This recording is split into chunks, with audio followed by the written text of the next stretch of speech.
நாம் சாப்பிட்ற பிரியாணியில் ஆரம்பித்து சாம்பார் ரசம் ஏன் தள்ளுவண்டி மிளகாய் பச்சி வர மிளகாய் இல்லாமல் எதுவுமே இல்லைங்க.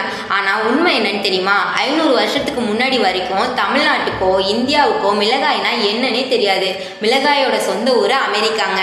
கிட்டத்தட்ட 6000 ஆண்டுகளுக்கு முன்பு அங்கே இருந்த மாயன் மற்றும் ஆஸ்டெக் மக்கள் மிளகாயை இன்னைக்கு ஒரு பிடி அந்த ரேஞ்சில் சாப்பிட்ருக்காங்கங்க.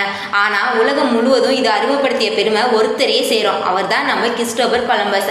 1492 கொலம்பஸ் கப்பல் ஏறி இந்தியாவுக்கு வந்து மிளகை மூட்டை மூட்டையாக தூக்கிட்டு போகிறதுக்கு நினைச்சாரு.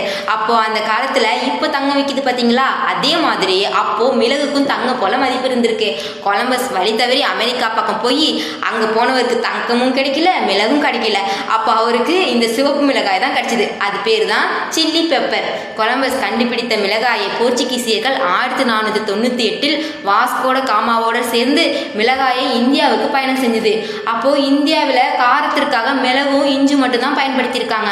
போர்ச்சுகீசியர்கள் மிளகாயை கோவாவில் கொண்டு வந்தப்புறம் இந்தியர்கள் அதை ஏதோ ஒரு அலங்கார செடி அப்படின்னு நினச்சிட்டு இருந்திருக்காங்க. ஆனால் நம் மக்கள் இதை ருசி பார்த்துட்டு அட இது நல்லா இருக்கே, சூப்பராக இருக்கே, விலையும் கம்மியாக இருக்கே, வீட்லேயும் வளர்க்க முடியும் போலையே என்று மிளகை ஓரம் கட்டிட்டு மிளகாவை கட்டி பிடிச்சிக்கிட்டாங்க.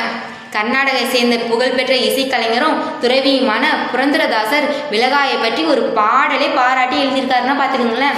மெல்ல மெல்ல மிளகாய் வடக்கு நோக்கி பயணிக்க மகாராஷ்டிராவில் லாவங்கி மிளகா, ஆந்திராவில் குண்டு மிளகாய் அவதாரம் எடுக்க ஆந்திர மக்கள் மிளகாயை காதலிக்க பிறகுதான் உலகிலேயே அதிக காரம் சாப்பிடும் ஊராக அது மாறி போனது. உலகிலேயே அதிக மிளகாயை உற்பத்தி செய்கிறதும் ஏற்றுமதி செய்கிறதும் இந்தியா தான். மெக்சிகோவில் பிறந்து போர்ச்சுகல் வழியாக இந்தியா வந்த இந்த சிவப்பு செல்லம் இன்று நம்மளோட சமையல் அறையில் ராஜாவாக இருக்குதுங்க.